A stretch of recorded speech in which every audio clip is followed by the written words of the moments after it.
Here are some of the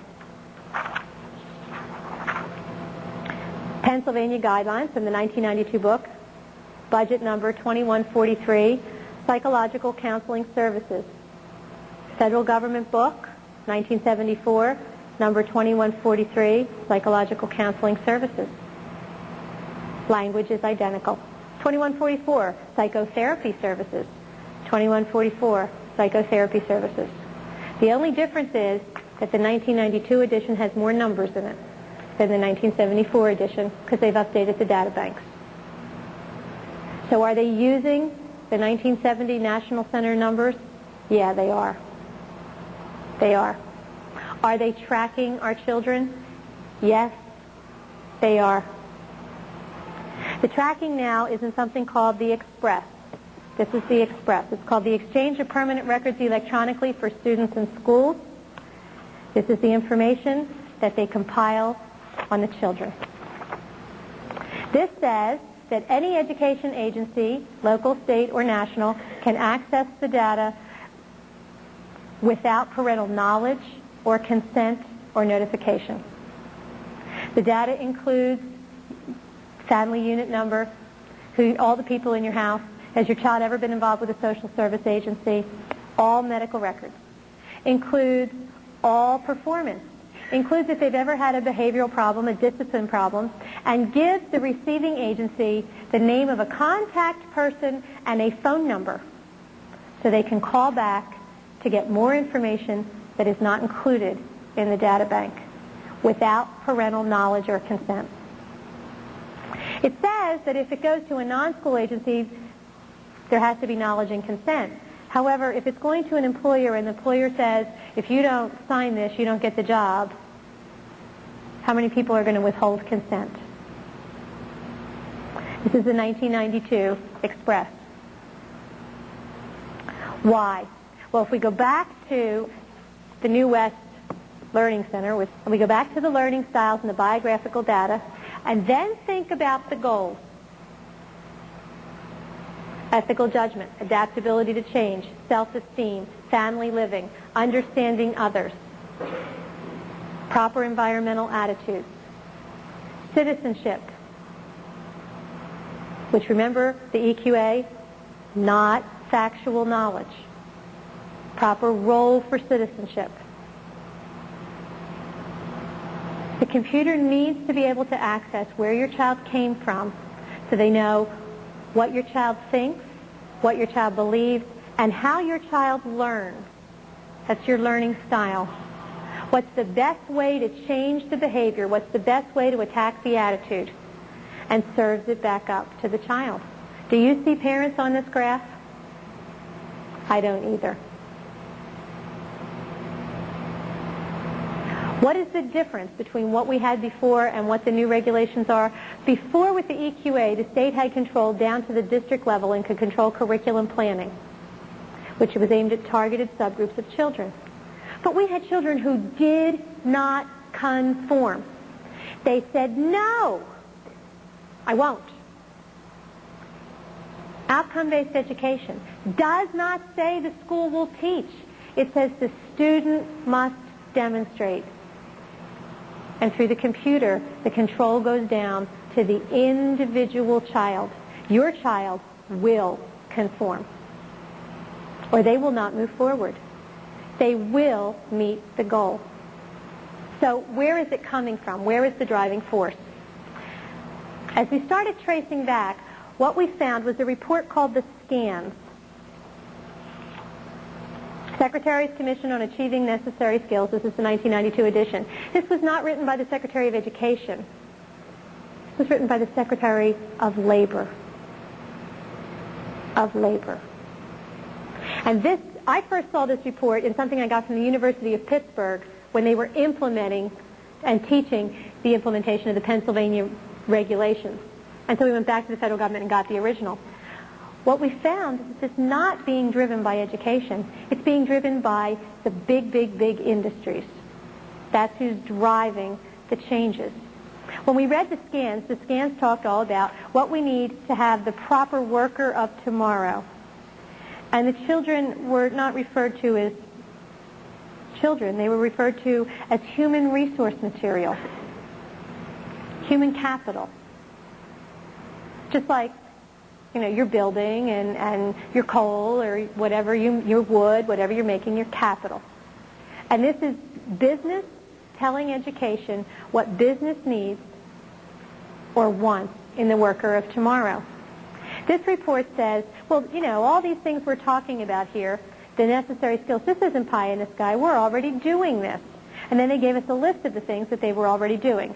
One of the lists that they gave us included a contract called Work Links from Educational Testing Service. This is the resume. This is an electronic computer resume. Jane Smith is pretend. There's her workplace competencies, her interpersonal skills.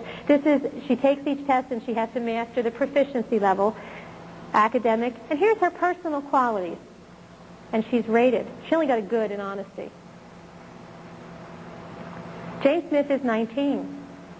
She has not mastered the skills, so Jane Smith is still in high school. This is a high school resume.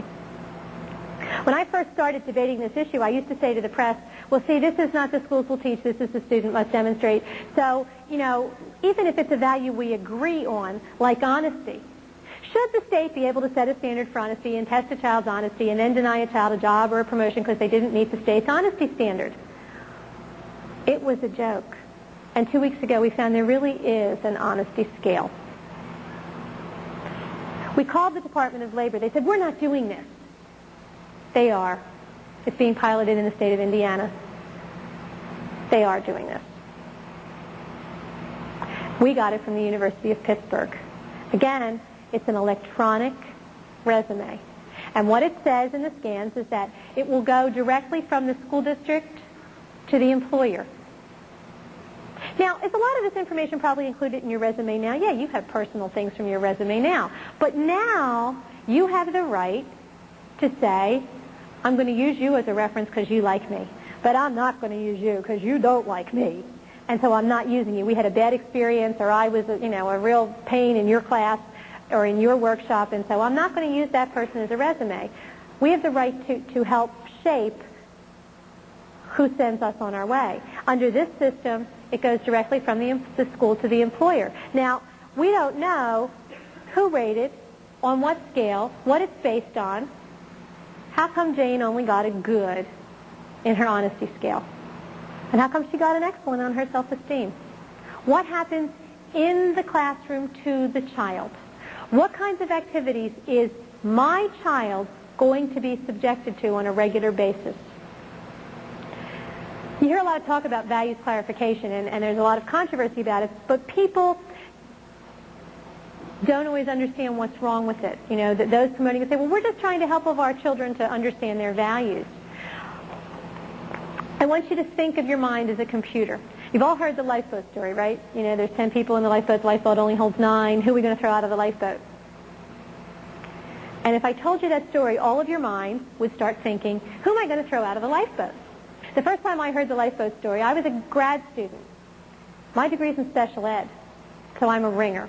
And I said to the prof, well, we're not throwing anybody out of the lifeboat. We'll throw a rope out of the back of the lifeboat and somebody swims in a 1-hour shift. There's only ever 9 people in the boat and everybody only swims 3 hours a day, it's an hour at a time.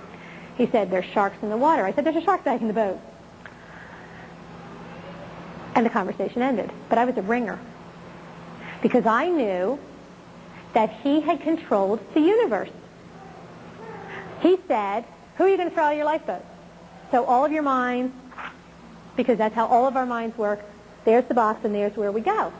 Who are you going to throw out of the lifeboat? If I had said to you, come up with a solution to save everybody, you would have thrown a rope out the back of the boat. You would have turned the boat upside down in the water because it's more buoyant, put the baby on the top of the boat, everybody cling to the boat, no problem. Everybody take off all their clothes because at this point nudity is a little not real important when we're saving a life. Throw out everything not necessary in the boat. We bail for so many hours. I've heard hundreds of suggestions. If I had said to you, save everybody in the boat. But I didn't say that. I said, who are you going to throw out of the lifeboat? And so your mind went right over here. Just like a salesman says, do you want it on your Visa or your MasterCard? He gave you a choice, didn't he? Is no one of the choices?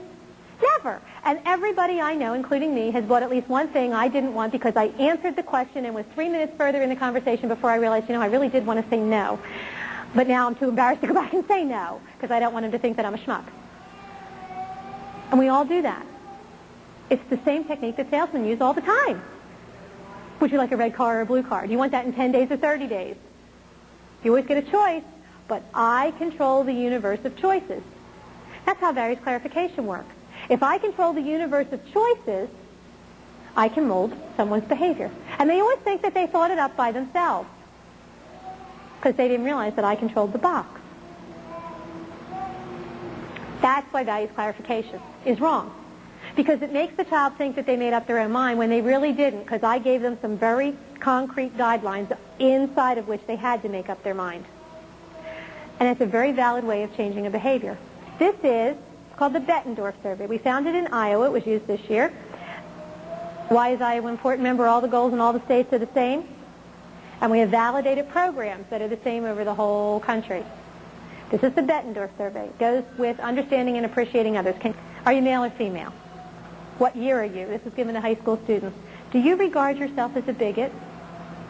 Do you think homosexuality is a problem society must deal with as strictly as possible? Do you think people are born homosexual, or do you think they choose to be homosexual? Do you think the United States was stolen from Native Americans, or do you think it was rightfully colonized by Europeans? Then we have the nationality and religion list. Which of the above do you think is responsible for the decline of the United States economy?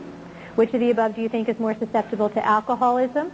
Which of the above do you think is the most likely to raise a large family, 8 or more children? Which of the above are you most likely to assume does not speak fluent English? Which of the above do you think is the most likely to have an income of over $50,000? Which of the above do you think would be most likely to eliminate an entire race? Who has most influenced the way you feel about other races? With whose influence have you most strongly disagreed? If you could eliminate an entire race, would you? Which one? The New American Schools Development Corporation met. I told you there were 486 grants given to them.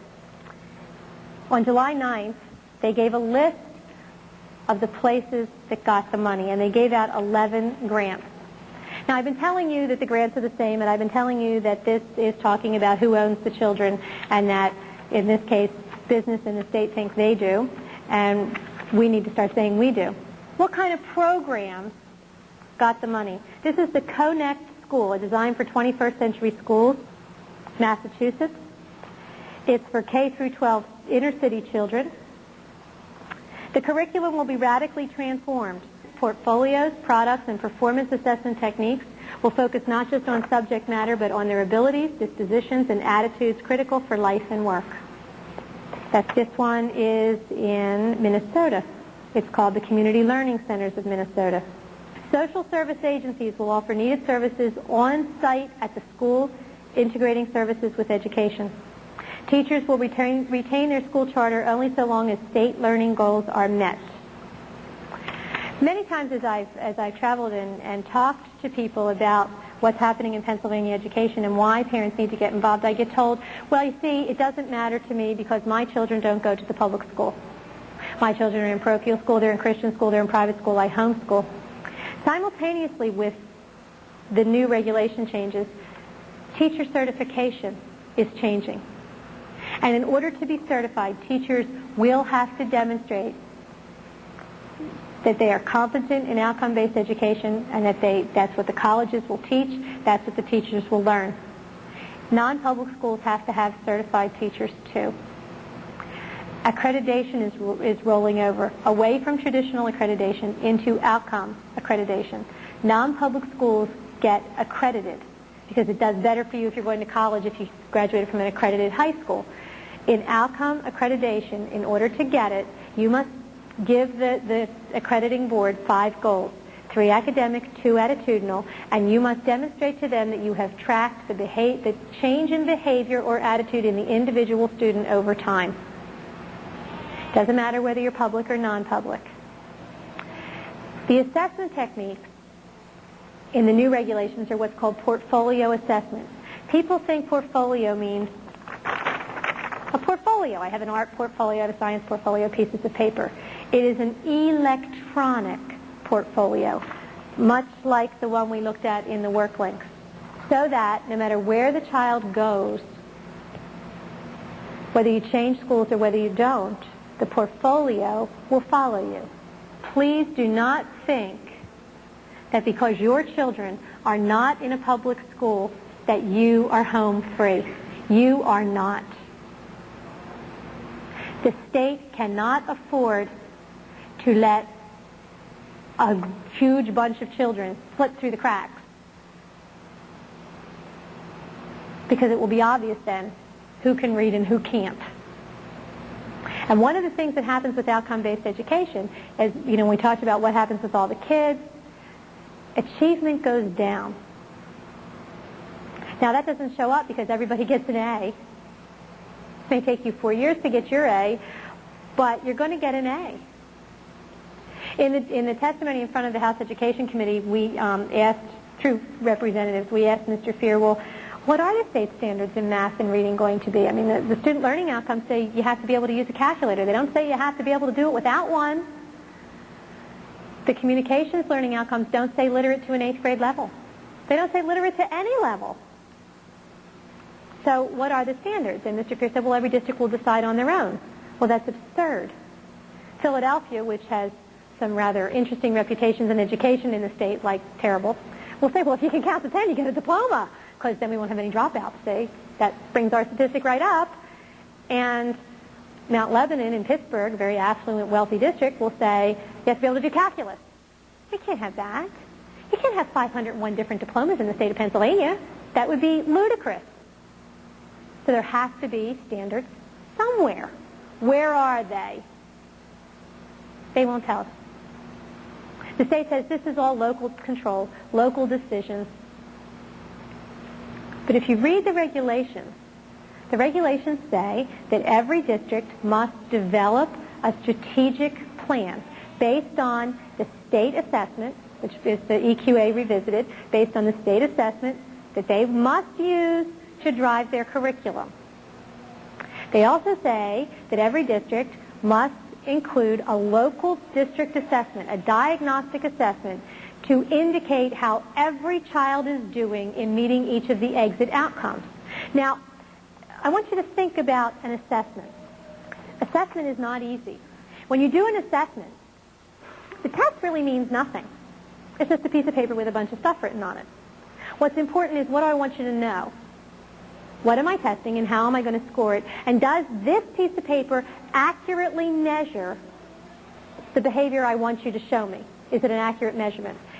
In order to do that, I must first define the behavior, and then I must validate the test, and then I must see if it's reliable. Am I going to get the same numbers over different student populations over time? That's expensive.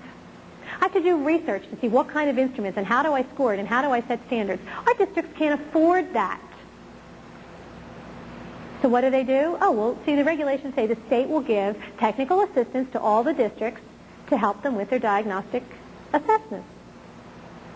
This year, when we gave the state assessment system that everybody, remember, complained about, one of the things that happened in there was that the state changed testing companies away from the company that did the old TELS test into a company called Advanced Systems. And one of the reasons that they changed to Advanced Systems was because Advanced Systems is an expert in portfolio assessment. Now, if every district's going to do their own, why does the state care? Every district can't afford to do their own. The state is going to control it. The state is going to set the criteria. So the districts do this diagnostic assessment that the state's really going to do for them. Then the districts have to justify all their courses against the exit outcomes that the state mandates. They can't move away from those. That's the ladder. Everything is aimed at those exit outcomes, those goals that we talked about in behavior and attitudes and skills. Everything is aimed there. And everything the district does, teacher preparation, coursework, any money that they spend, what they put in their library, has to be aimed at making sure that every kid hits those exit outcomes. The district puts together a team to develop that plan. Then the school board looks at it. If there's a discrepancy between the two plans, if the school board doesn't like what the team said, they have to try to form a consensus. But both plans, the approved one and the, quote, minority report, which is the unapproved one, go to the state. And the commissioner appoints a 3-person committee who will recommend which one is approved. And if the commissioner says that the district's plan does not meet the state standards, the state sends it back and says, do it over. And you keep doing it over until you meet the state standards that they won't tell parents anything about. Now, in the back of the regulations is a section called curriculum deficiency. Anytime a district does not do well enough in having the children meet the exit outcomes, the state can come in and force the district to implement what's called a corrective action plan. And if after a year it's not good enough, the state can take over. On top of that, we have Senate Bill 1268 that talks about the academic bankruptcy bill. Under what conditions the state can take over the local district, up to and including becoming the local taxing entity. There are a list of 6. Any 2 will do. One of the criteria says if a district is below the state average. Think about that sentence. Average means the middle. That means by definition half the districts in the state are automatically below the average. They've met the criterion before you start because that's what the word average means. The middle. One of the other criteria is if they can't pay their bills. Outcome-based education is phenomenally expensive. The state keeps saying there will be no extra money. That's because they haven't appropriated any at the state level. The districts now are starting to do their plans. We've heard $435,000 the first year, $750,000 the first year. 6 districts in the south side of the Philadelphia area got together and did a 5-year plan, $16 million. And that did not include student implementation. Outcome-based education is phenomenally expensive. It will put the districts into bankruptcy. State can take over. The goal is not local control. The goal is state control. Did the state know that? Yes, they did. When the state board put together these regulations, they held a series of forums, educational seminars, where they brought in national experts to talk to them about what this would do. One of the experts was E.D. Hirsch from the Cultural Literacy Foundation. He said, putting together a common core set of learning goals will have 2 problems. One of them is it will decrease academic knowledge, and the second is it will go against the grain of local control. The state board did it anyway. But now they keep telling people, well, you've got all this local control, see, because you can write your plan however you want. Let's pretend that I come to your backyard and I park a Cessna airplane in your backyard. And I say to you, okay, you can write whatever plan you want, as long as, when you're finished, you have a Cessna airplane. And when you're all done, will your plan look like my plan? Yeah, or you won't have a Cessna airplane, will you? No. So what the state is saying is, here's the exit outcomes, here's the Cessna airplane. You can write whatever plan you want, as long as it looks like this when you're done. There's really only one plan. There's really only one set of standards. There's really only one set of goals. And all the districts are going to look the same, or the state has this very big hammer called academic bankruptcy that can take whatever's left of local control away from the parents. Remember the drug-free schools? You know, the districts heard that the state did it, but it really came from the federal level. And so if we have to work through the state up to the federal level, because this is really a push from the federal level down through the states. When this parent filed her complaint, and we wound up finding out that here was the mandate, and the mandate came from the federal level, she complained. She filed a complaint at the federal level against the curriculum in her local school district. And what the federal government said was, well, see, the federal protection doesn't apply because there's no federal money at the local district level. The federal government came to the state and said, do you want our money in your block grant? And the state, of course, said yes. And the federal government said, okay, here's the mandate. Federal money stopped there. State took the mandate. State turned around to school district and said, do you want our money in your school district? Yes. Here's the mandate.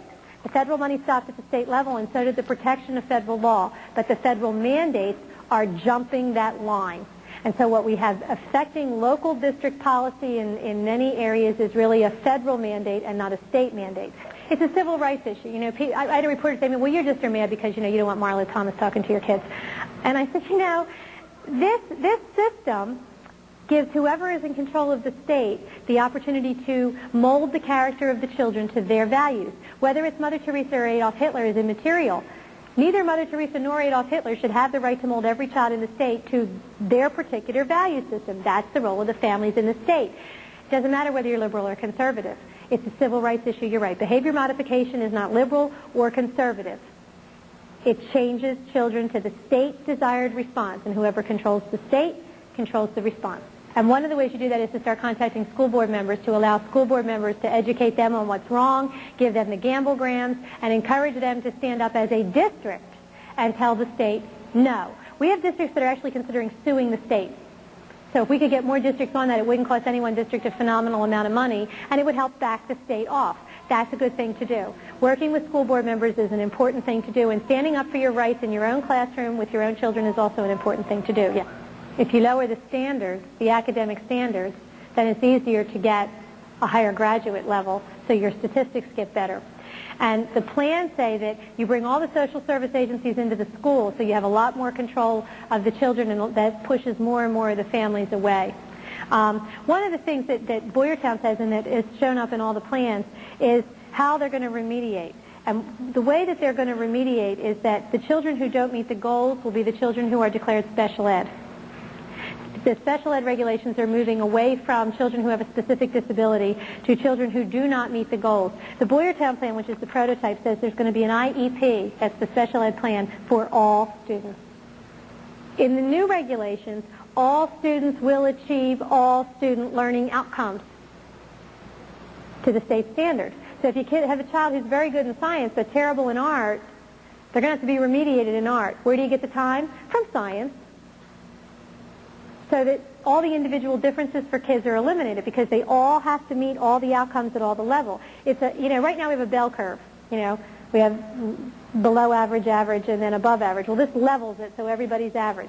So you take time away from things the child is good at to remediate them in things that they're not so good at. One of the things that I keep hearing from the advocates of this is that, well, see, we have to do this because all the families are doing a terrible job. And people say, well, how do you argue with that? I mean, there are two ways to argue it. First of all, we've got lots of schools that are rotten.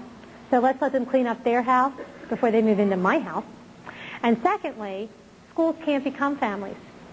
Schools have a very valid place in the life of a child to teach basic academic skills. It's something that children need, that is important, that schools have to do. And when schools leave that base and try to become a family, for a child at risk, they lose twice.